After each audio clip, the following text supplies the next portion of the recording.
When I say procrastinate, what do you think of? Being lazy? Just putting things off? Those are common buzzwords that are associated with the idea of procrastination. But there are actually 7 different ways in which we tend to procrastinate. And some of them feel and look like productivity. That's what we're going to talk about today. And it's coming up next right here on Own Your Calendar. Welcome to Own Your Calendar, the go-to resource for online business owners, coaches, and course creators who want it all: a profitable business and the time and energy for yourself and the people and things you love most. I'm your host, Stephen Box, and I'm here to help you build the systems and habits that allow you to escape the chaos and start living life on your terms.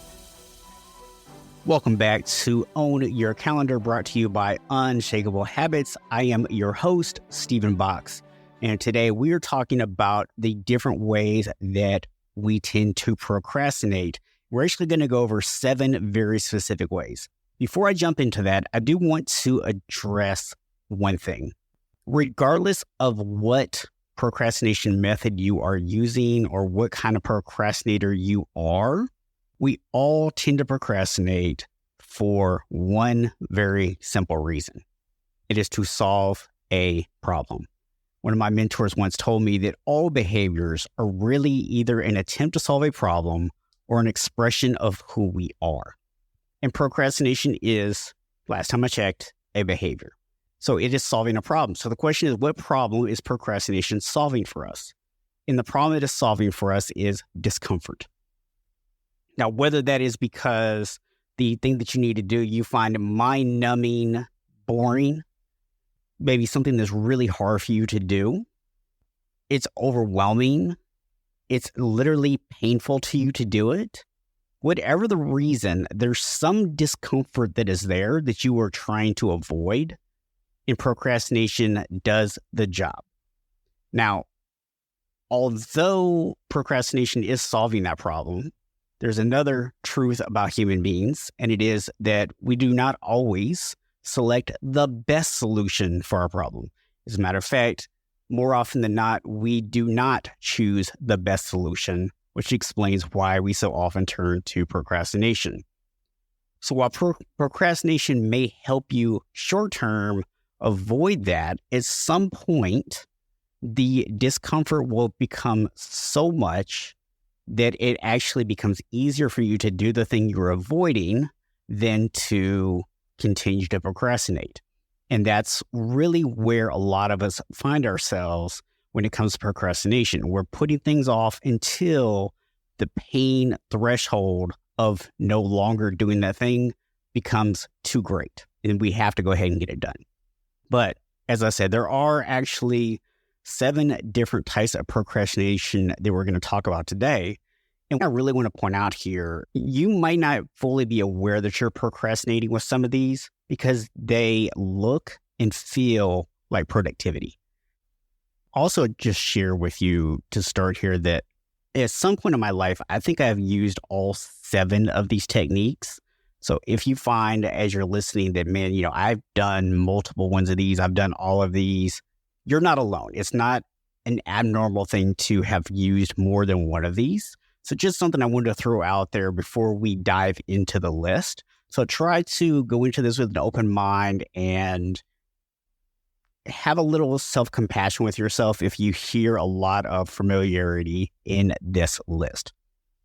The first type of procrastination we're going to talk about is distraction. And this is the most common form of procrastination. It's the one we're most familiar with.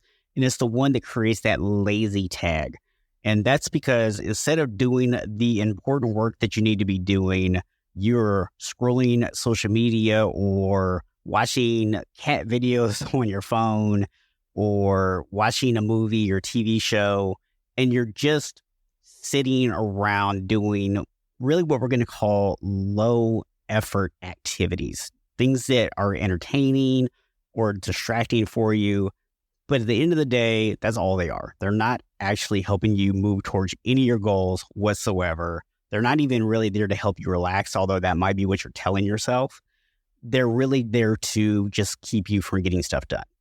The next one, number 2 here, is one that people maybe are not going to be as familiar with, and that is procrastinating with negative self-talk. And the reason that people don't think about this as a form of procrastination is because they're not realizing what happens when you have negative self-talk. So if you're always saying, I'm lazy, I'm bad with technology, I'm a bad writer, I'm not good on video, any of that kind of language, what you are doing is you're creating discomfort in your mind. You're creating an uncomfortable future that you're going to have to live into. Because now when you go to turn on the camera, when you go to sit down to write, when you go to get involved with technology, anxiety kicks in. Now you start telling yourself, oh man, I don't want to do this. This is very uncomfortable for me. And as I already pointed out earlier, that's what procrastination solves, right? It solves the discomfort. We're trying to avoid that pain. And that is where negative self-talk can lead to procrastination. Number 3 is trying to be perfect. And this is one I know I was personally guilty of. And I think there's 2 reasons why we tend to pursue perfectionism.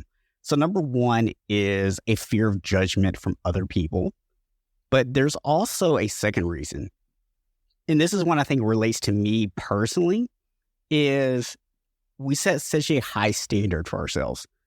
And no one else expects you to hit the standard, but you can wear it like a badge of honor. I know I did this for years, where I would say, I set this super high standard that I now have to live up to. And what ends up happening is I'm spending hours, say, working on a social media graphic that should have taken me 5 minutes to do, right? And I'm putting all these little details and all these perfectionism things into it that no one but me is ever going to even notice. And it's not even going to move the needle. Even if they did notice it, it's not going to move the needle. So again, trying to be perfect is a way to procrastinate.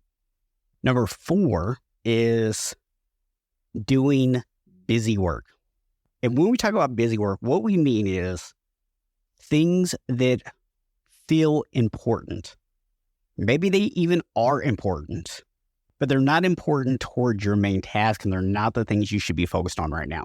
And the analogy I always use here is mowing your yard while your house is on fire.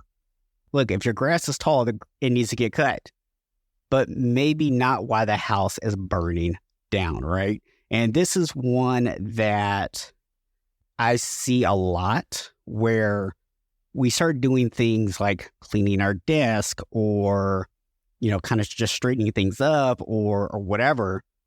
And it's so easy to feel like you're doing something, right? It's so easy to feel productive because society teaches us that busyness equals productivity. So if you're getting things done, it might not be the thing you were supposed to be doing, but hey, I got a lot accomplished today. I did a lot, right? So it's easy to feel good about that and not even view it as procrastination because we feel like we accomplished something.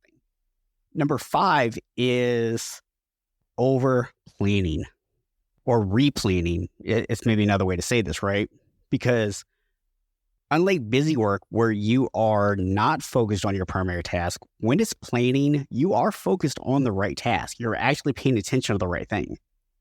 But you're not doing the work that's going to move the needle, right? So instead of making that sales call that you know you need to make, instead you go, oh, you know what? I need to reorganize my to-do list or something like that, right? And the reality is you are procrastinating because you're putting off the work that you know is actually going to make the most difference. Because a lot of times the work that's going to make the most difference is the thing that's the hardest for us to do. And it's the most uncomfortable thing for us to do. Number 6, is we pivot. Man, I can't even tell you how many times I have done this one, right? So the idea here is you create a plan, you start working on it. But before you get there, or maybe if results are coming in a little bit slower than you want, it's easy to jump to the next thing instead of seeing it through. So for example, maybe you want to get more leads into your business and you say, hey, I'm going to do social media marketing, and maybe you even sit down and commit to a 90-day plan for your social media, but 30 days into it, you're not seeing those results that you want.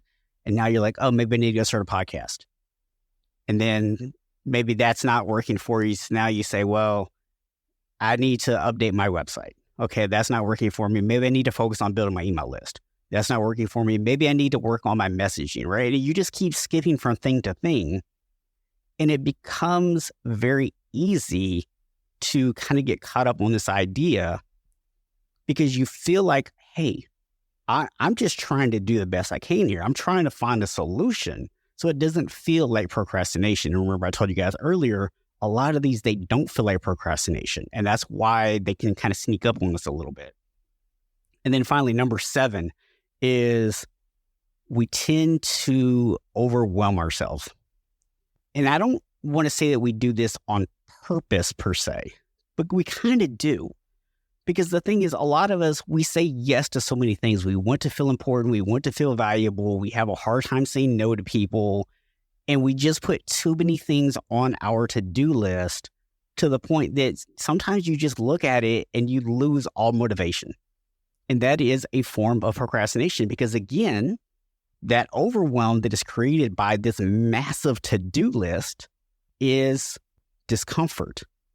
And again, procrastination is really solving discomfort. It's helping us to avoid discomfort. So that is the big one there. So guys, I want to say thank you for tuning in today to another episode of Own Your Calendar. If you would like to see these actually written out and get my 2 crazy questions that you can ask yourself to help overcome procrastination, there will be a link in the show notes where you can download that for free. And if you liked today's episode and got tremendous value out of it, please share it with a friend.